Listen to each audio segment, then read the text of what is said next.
Welcome to This Explainer, where we're diving into a genuinely fascinating economic paradox.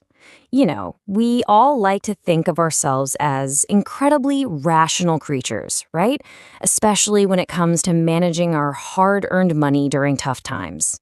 But today, we're unpacking a stack of rigorous psychological research that reveals something crazy. Our rational budgeting wallets are actually being secretly controlled by our ancient ancestral brains. It's a primal consumer mystery that pretty much challenges everything we assume about how we survive financial stress. Okay, let's jump right into this by rewinding back to the year 2008. We all remember 2008, right? The start of the absolute worst economic crash in recent history. People are panicking, jobs are vanishing, and everyone is drastically downsizing their spending on just about everything. Yet, right in the middle of all this financial chaos, L'Oreal Cosmetics mysteriously saw a massive 5.3% growth in their sales. Think about that for a second.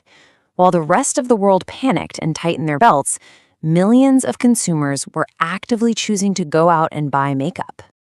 Now, you might be wondering, was that just a weird fluke? Well, researchers from Texas Christian University and the University of Minnesota wanted to find out, so they dug into 20 years of real-world unemployment and spending data.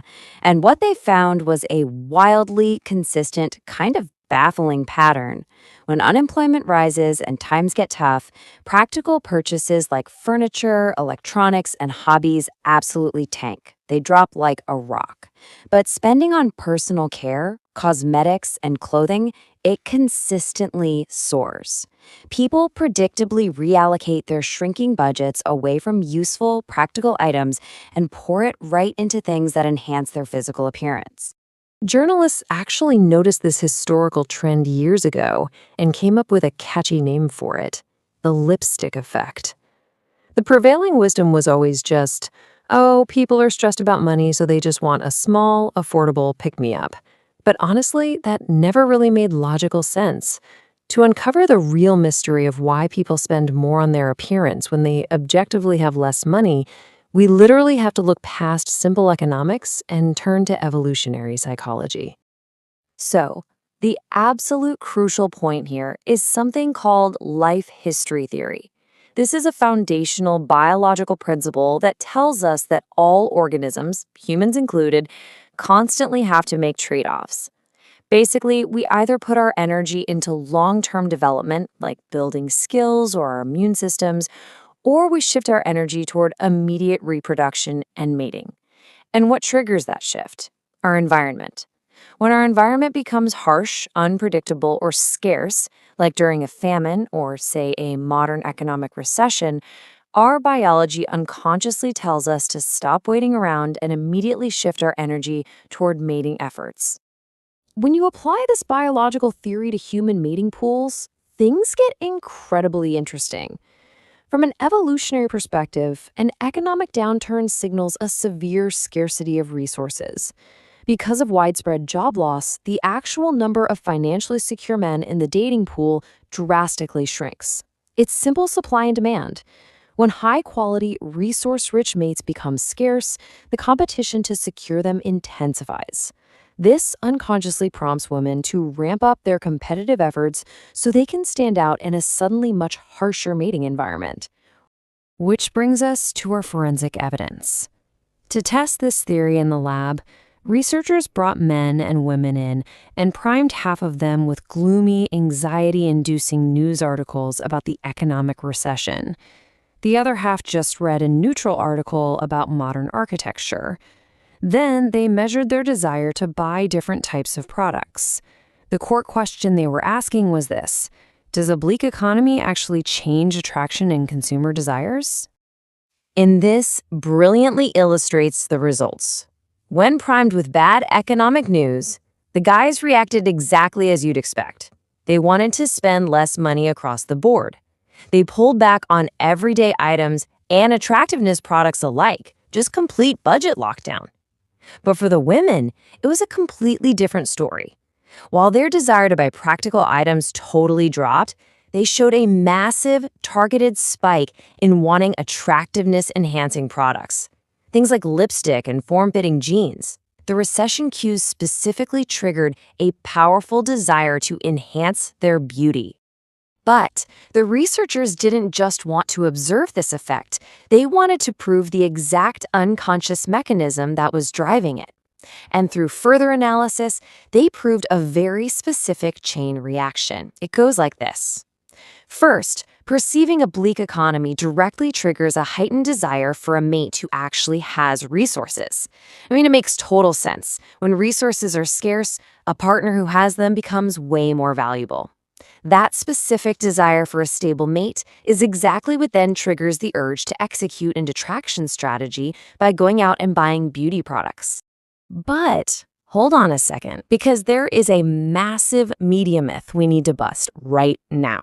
Whenever the lipstick effect makes the news, commentators usually assume women are just buying lipstick during recessions because it's a cheap thrill. The logic is always, well, I can't afford a new car, but I can definitely afford a $20 lipstick to make myself feel a little better. But the researchers knew evolutionary psychology predicted something entirely different. So they designed a brilliant experiment to put that exact assumption to the test.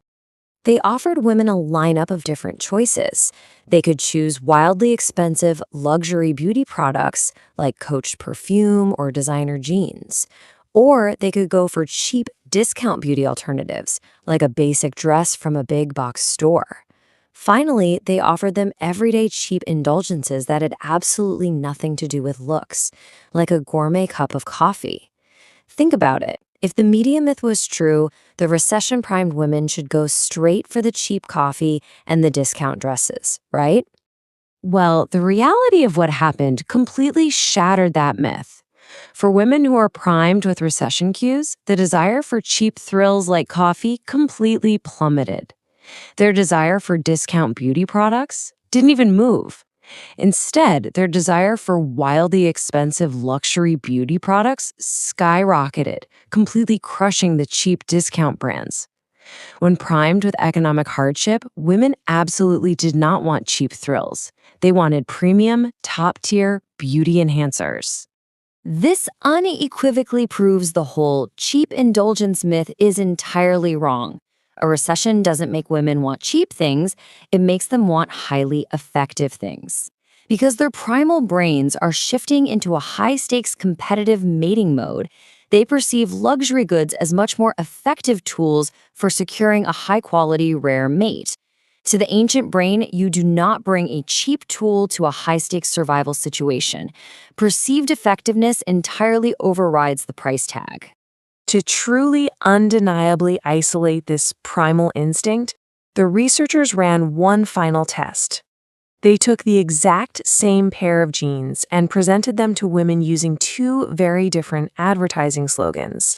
One slogan just focused on comfort and identity, reading, "Your new best friend." But the other slogan was explicitly about mating and attraction, reading, "Who says the way to a man's heart is his stomach?"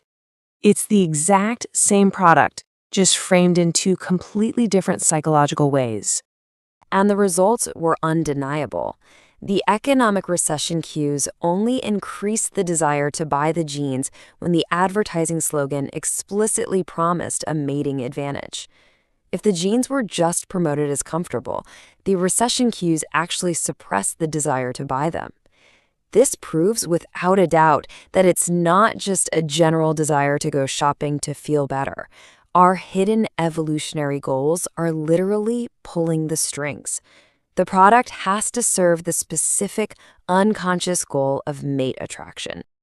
So, have you ever found yourself buying an expensive outfit or a premium cosmetic product right when you were most worried about your budget? It doesn't mean you're being irresponsible. Actually, as clinical psychologist April Benson observed, lipstick isn't just makeup. It's very primal. It's literally the uniform of desirability and attractiveness when our sense of survival feels threatened. It's a deep ancestral adaptation kicking into high gear to help us secure resources when the world suddenly feels unpredictable. So, as we wrap up this explainer, I want to leave you with a thought to really reflect on. We are undeniably modern humans living in a super complex financial world, but we are still operating on hardware designed thousands and thousands of years ago. Next time the economy dips or you hear some bleak news about the market, take a close look at your shopping cart. What will your primal brain make you buy?